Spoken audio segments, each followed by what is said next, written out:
Upang maipadama ang presensya at serbisyo publiko, patuloy ang paghahatid ng mga opisyales ng barangay katuwang ang ating mga kapulisan sa pagbibigay ng tulong at relief goods sa mga residente ng San Nicolas City of San Fernando, Pampanga.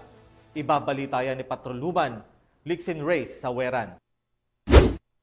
Mula rito sa Barangay San Nicolas, City of San Fernando, Pampanga, patuloy ang pamimigay ng tulong ng mga opisyal ng barangay katuwang ang kapulisan ng Gitnang Luzon para sa mga residenteng apektado sa pananalasa ng Bagyong Krising.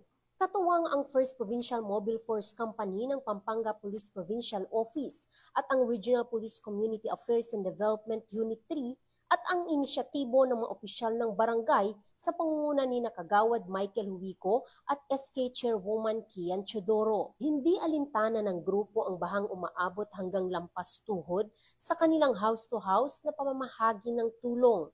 Bitbit nila ang mga pangunahing pangangailangan gaya ng bigas, mga delata, noodles at iba pang dry goods na agad na ipinamahagi sa mga lubos na naapektuhan ng pagbaha. Umabot sa mahigit 200 kabahayan ang nabigyan ng tulong sa isinagawang operasyon, isang konkretong patunay ng pagtutulungan ng barangay at kapulisan sa panahon ng kalamidad. Muli na namang napatunayan na sa gitna ng sakuna, ang pagkakaisa ng komunidad at kapulisan ang nagsisilbing sandigan ng mga mamamayan.